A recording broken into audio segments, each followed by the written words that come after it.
दोस्तों नमस्कार, ये है मार्गदर्शन फॉर सिविल सर्विसेज। मैं अनुराग चौधरी।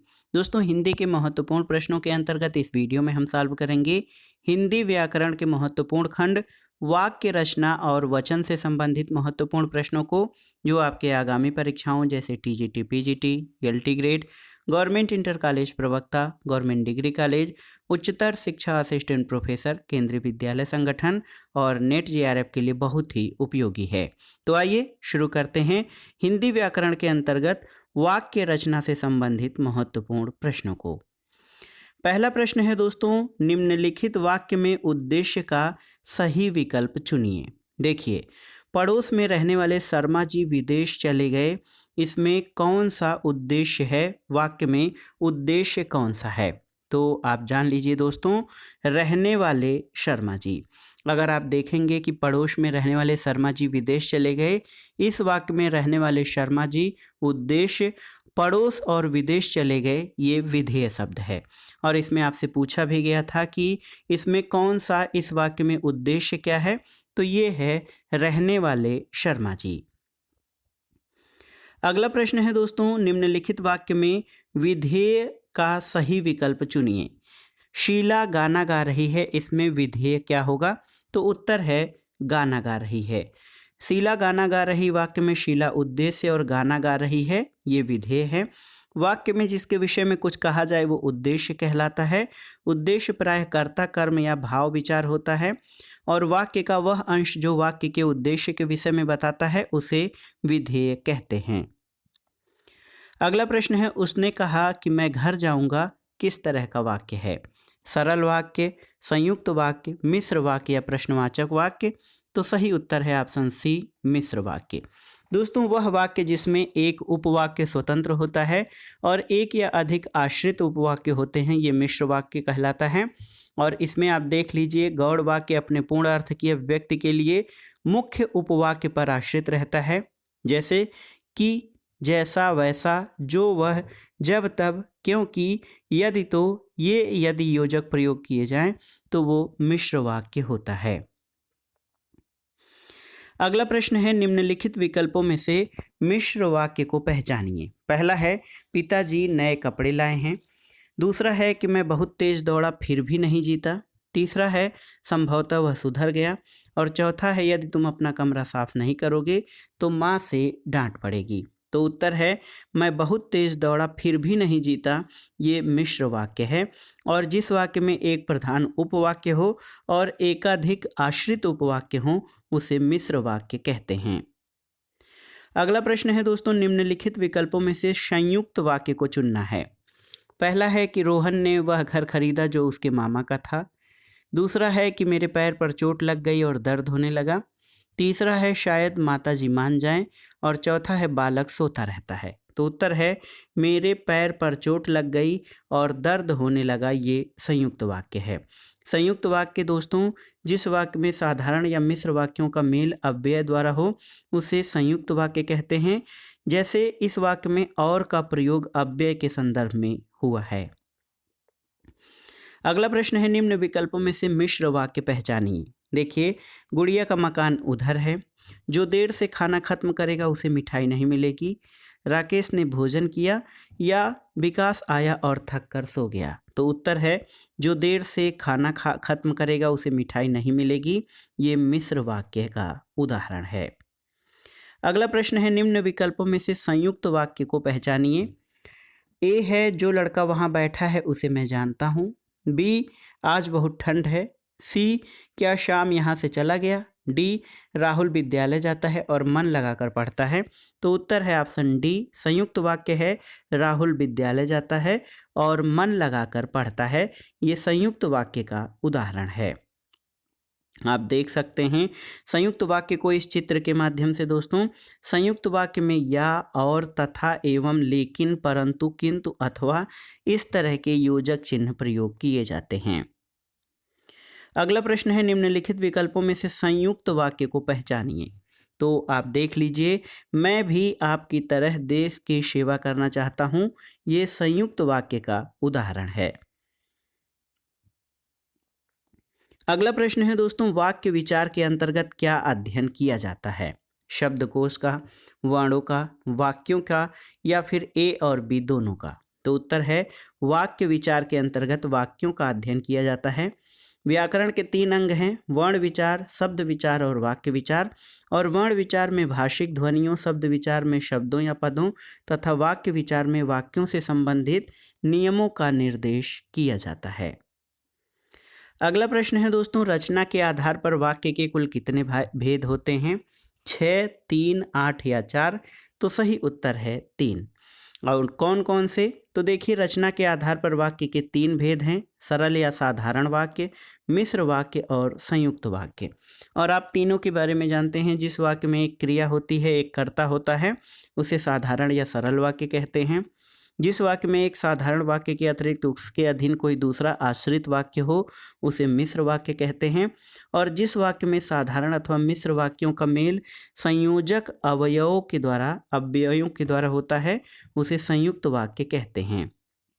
और अर्थ के अनुसार वाक्य के 8 भेद हैं, जैसे विधिवाचक वाक्य जिसमें किसी बात के होने का बोध हो, निषेधवाचक वाक्य जिसमें किसी बात के न होने का बोध हो, आज्ञावाचक वाक्य जिसमें किसी तरह की आज्ञा का बोध हो, प्रश्नवाचक वाक्य जिससे किसी प्रकार के प्रश्न किए जाने का बोध हो। इसी तरह विस्मयवाचक वाक्य में जिससे आश्चर्य, दुख या सुख का बोध हो, संदेहवाचक वाक्य में जिससे किसी बात का संदेह प्रकट हो, इच्छावाचक वाक्य में जिससे किसी प्रकार की इच्छा या शुभकामना का बोध हो, संकेतवाचक वाक्य जहाँ एक वाक्य दूसरे की संभावना पर निर्भर हो।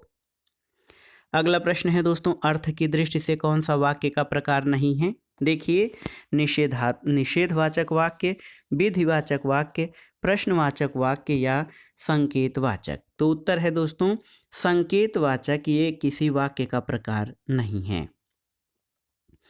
अगला प्रश्न है दोस्तों, उसने खा लिया होगा अर्थ की दृष्टि से किस प्रकार का वाक्य है? संकेतवाचक, विस्मयवाचक, संदेहवाचक या इच्छावाचक? तो उत्तर है वाक्य में संदेह होने की बात प्रकट हो रही है, अतः ये संदेहवाचक वाक्य है। तो उत्तर है ऑप्शन सी, संदेहवाचक वाक्य। अगला प्रश्न है, बाढ़ न आती तो फसल अच्छी होती किस प्रकार का वाक्य है? विस्मयवाचक, इच्छावाचक, संकेतवाचक या संदेहवाचक? तो सही उत्तर है दोस्तों संकेतवाचक। देखिए, जिस वाक्य में किसी कार्य का होना दूसरी बात पर निर्भर होता है, उसे संकेतवाचक वाक्य कहते हैं।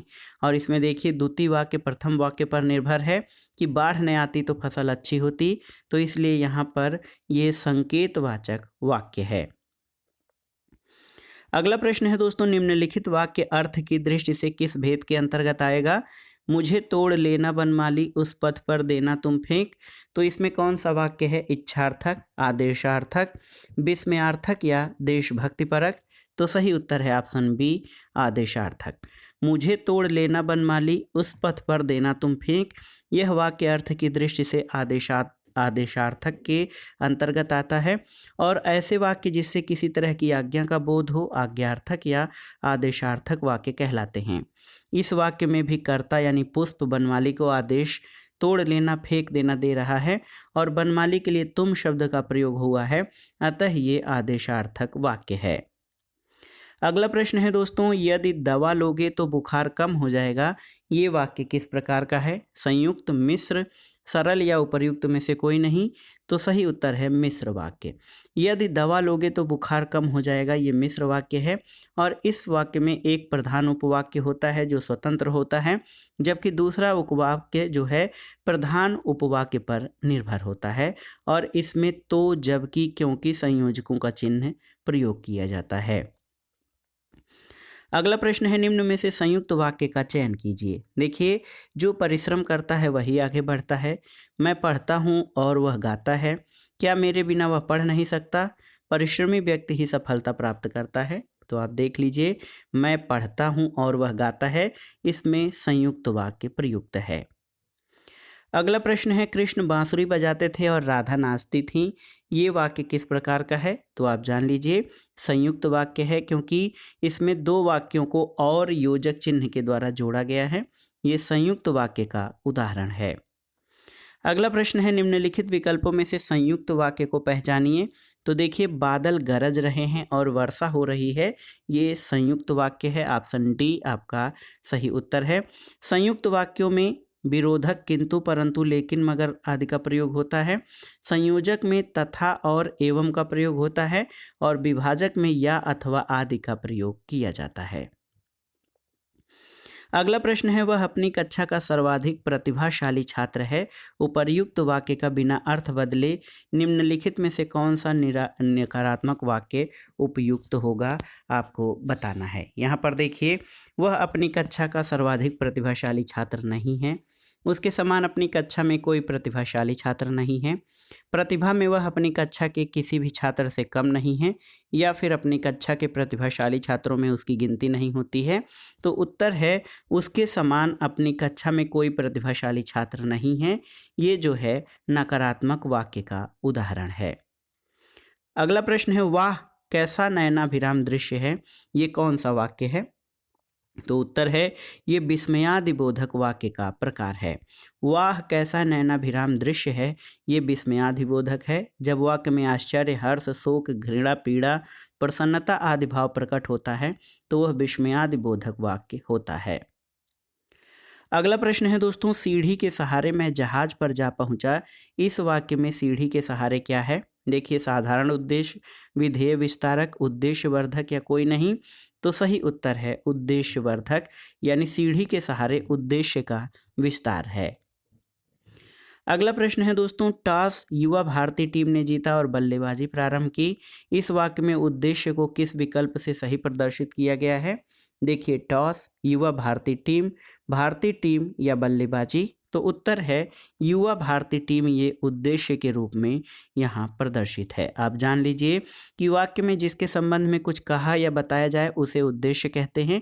तो यहाँ पर युवा भारतीय टीम के बारे में कहा गया है कि टॉस युवा भारतीय टीम ने जीता, तो वो उद्देश्य हो जाएगा। अगला प्रश्न है, मेरी माँ खाना बना रही है। इस वाक्य में कर्ता का विस्तार क्या है? बना रही हैं, माँ, खाना और मेरी। तो सही उत्तर है मेरी कर्ता का विस्तार है। बहुत ही महत्वपूर्ण प्रश्न है, क्योंकि माँ जो है कर्ता है और मेरी जो है ये कर्ता का विस्तार है। अगला प्रश्न है दोस्तों, विधेय के अंतर्गत क्या आता है? कर्म, कर्ता, कर्म और क्रिया और अथवा क्रिया। तो सही उत्तर है विधेय के अंतर्गत दोस्तों कर्म और क्रिया दोनों आते हैं, क्योंकि वाक्य के अंतर्गत जिस अंश के द्वारा वाक्य के उद्देश्य के बारे में जो कुछ भी कहा जाता है, जो भी विधान किया जाता है, वाक्य के कुछ अंश को विधेय कहते हैं। और विधेय के अंतर्गत क्रिया पदबंध, क्रिया विशेषण पदबंध, पूरक, कर्म आदि घटक आ सकते हैं, लेकिन कम से कम एक क्रिया पदबंधन तो विधेय में अवश्य आएगा। अगला प्रश्न है, निम्नलिखित वाक्य में विधेय का सही विकल्प पहचानिए। घोड़ा तेज दौड़ रहा है, इसमें विधेय क्या होगा? तो उत्तर है तेज दौड़ रहा है, इस वाक्य में विधेय होगा और उद्देश्य इसमें घोड़ा होगा। अगला प्रश्न है, निम्नलिखित वाक्य में रिक्त स्थान की पूर्ति के लिए नीचे दिए गए विकल्पों में से एक उचित विकल्प चुनिए। वाक्य है, युवा असंतोष का कारण निरंतर किसमें वृद्धि है? तो उत्तर है युवा असंतोष का कारण निरंतर भ्रष्टाचार में वृद्धि है। अगला प्रश्न है, निम्नलिखित वाक्य में उद्देश्य का सही विकल्प पहचानिए। सीमा के जीजाजी बहुत बड़े वकील हैं, तो इसमें उद्देश्य क्या होगा? जीजाजी, जीजाजी बहुत बड़े वकील। सीमा के जीजाजी या बड़े वकील हैं, तो उत्तर है सीमा के जीजाजी। ये दोस्तों इस वाक्य में जीजाजी उद्देश्य, यानी सीमा के जीजाजी उद्देश्य और बहुत बड़े वकील ये विधेय उपवाक्य है। अगला प्रश्न है, यहाँ पे जो है खाली स्थान दिया गया है, उसमें विकल्पों में से भरना है कि के कारण मैं रस्सी को सांप समझ बैठा। तो किसके कारण? भ्रम के कारण। इसमें ऑप्शन है संदेह, भय, जिज्ञासा और भ्रम। तो उत्तर है भ्रम के कारण। तो किसी को कुछ और या दूसरा समझने की क्रिया या भाव भ्रम कहलाता है और अनिश्चयात्मक ज्ञान को संदेह कहते हैं। भ्रम में बुद्धि गलत निर्णय ले लेती है और संदेह में अनिर्णय की स्थिति बनी रहती है। वास्तविक या काल्पनिक खतरे की धारणा से उत्पन्न भावना भय होती है। जानने की इच्छा जिज्ञासा होती है।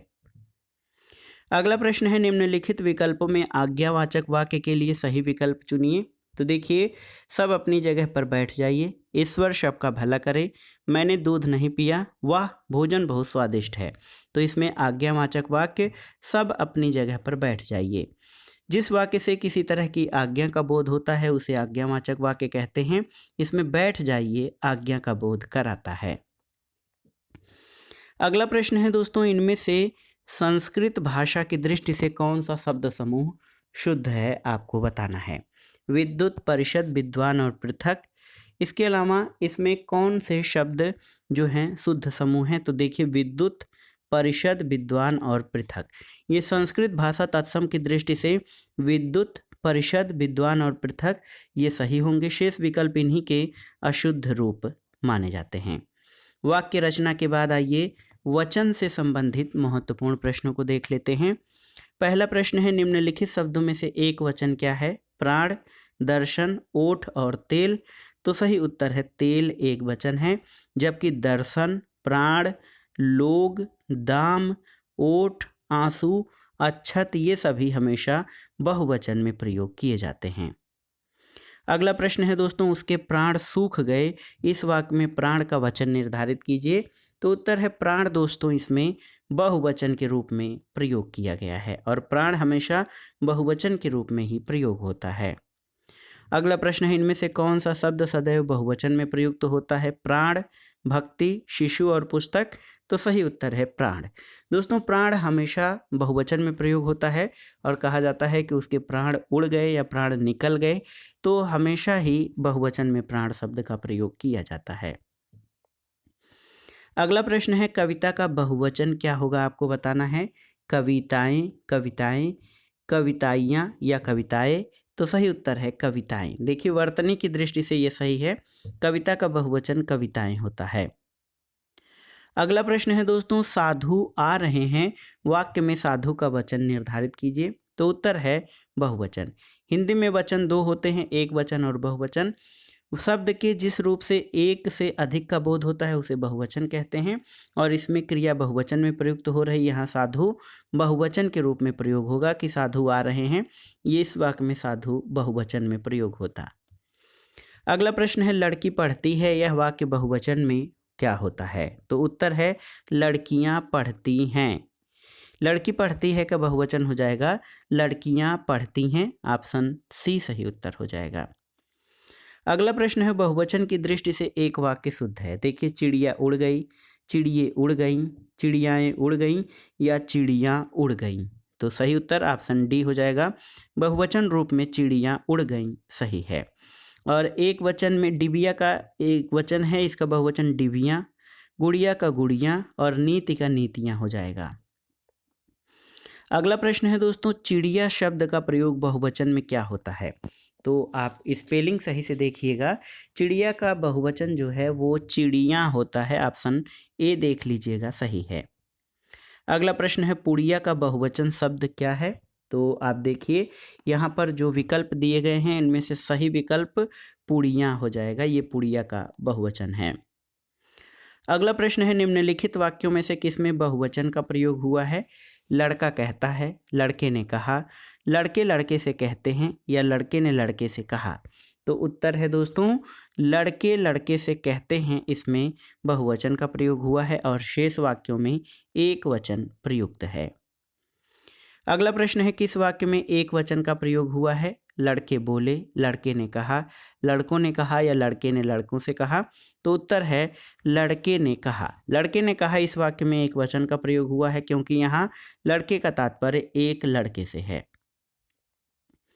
अगला प्रश्न है, लड़के ने रमेश को मारा। इस वाक्य में लड़के क्या हैं।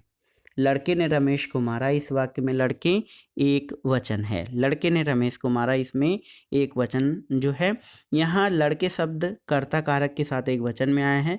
रमेश को वाक्यांश में कर्म कारक है और मारा क्रियाबोधक शब्द है। अगला प्रश्न है दोस्तों, मित्र का बहुवचन क्या होगा। देखिए मित्रें, मित्रता, दोस्त या मित्रगण। तो सही उत्तर है मित्रगण। मित्र का बहुवचन मित्रगण होगा। शेष इसके बहुवचन की दृष्टि से असंगत शब्द हैं।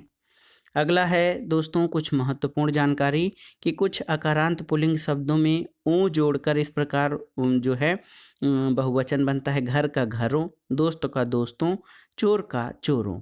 कुछ शब्दों में दल, वृंद, गण, जन, लोग आदि जोड़कर भी बहुवचन बनाया जाता है, जैसे गुरु, गुरुजन, टिड्डी, टिड्डी दल, अमीर, अमीर लोग, अध्यापक, अध्यापक गण। अगला प्रश्न है, निम्नलिखित में से कौन सा कथन सत्य नहीं है, आपको बताना है। यहाँ पर देख सकते हैं, संस्कृत में 3 वचन होते हैं, सत्य है। हिंदी में 2 वचन होते हैं, सही है। हिंदी में 2 लिंग होते हैं, सही है। और संस्कृत में हिंदी की तरह 2 लिंग होते हैं, तो ये सही नहीं है, क्योंकि संस्कृत में 3 लिंग होते हैं, पुरुष, स्त्री, पुल्लिंग, स्त्रीलिंग और नपुंसक लिंग, जबकि हिंदी में पुल्लिंग और स्त्रीलिंग होते हैं। अंग्रेजी व्याकरण में लिंग का निर्णय इस व्यवस्था के अनुसार होता है। मराठी, गुजराती, संस्कृत आदि आधुनिक आर्य भाषाओं में ये व्यवस्था ज्यों की त्यों लागू की गई है। हिंदी में 2 ही लिंग, पुल्लिंग और स्त्रीलिंग हैं। संस्कृत में 3 वचन, एक वचन, द्विवचन और बहुवचन है, जबकि हिंदी में केवल 2 वचन, एक वचन और बहुवचन होता है। अगला प्रश्न और आज की इस वीडियो का आखिरी प्रश्न है दोस्तों, हिंदी भाषा में वचन कितने प्रकार के होते हैं? 3, 2, 4 या 5? तो सही उत्तर है 2 वचन होते हैं। हिंदी में अगर जो देखा जाए तो दोस्तों, हिंदी में 2 वचन होते हैं, एक वचन और बहुवचन, जबकि संस्कृत में 3 वचन होते हैं, एक वचन, द्विवचन और बहुवचन। और सारी सृष्टि की 3 मुख्य जातियां पुरुष, स्त्री और जड़ के रूप में विभाजित की जाती हैं। 3 जातियों के आधार पर लिंग 3 प्रकार के हैं, पुल्लिंग, स्त्रीलिंग और नपुंसक लिंग। लेकिन हिंदी में दोस्तों पुल्लिंग और स्त्रीलिंग की व्यवस्था की गई है, और वचन की जगह पे जैसे हिंदी में 3 वचन है, उसके स्थान पर हिंदी में केवल 2 वचन, एक वचन और बहुवचन का प्रयोग किया गया है। तो दोस्तों ये था आज का वीडियो, हिंदी व्याकरण के अंतर्गत महत्वपूर्ण खंड वाक्य रचना। देखिए, वाक्य रचना और वचन से संबंधित महत्वपूर्ण प्रश्न जो आपके आगामी परीक्षाओं जैसे TGT, PGT, LT grade, government inter college प्रवक्ता, गवर्नमेंट डिग्री कॉलेज, उच्चतर शिक्षा असिस्टेंट प्रोफेसर, केंद्रीय विद्यालय संगठन, नेट जेआरएफ और हिंदी व्याकरण खंड के लिए बहुत ही उपयोगी है। अगले वीडियो में हम पत्र पत्रिकाओं से संबंधित महत्वपूर्ण प्रश्नों को कवर करेंगे, जो आपके आगामी परीक्षाओं के लिए बहुत ही उपयोगी होंगे। वीडियो को लाइक करें, शेयर करें और इस चैनल मार्गदर्शन फॉर सिविल सर्विसेज को सब्सक्राइब करें। वीडियो देखने के लिए धन्यवाद दोस्तों, नमस्कार।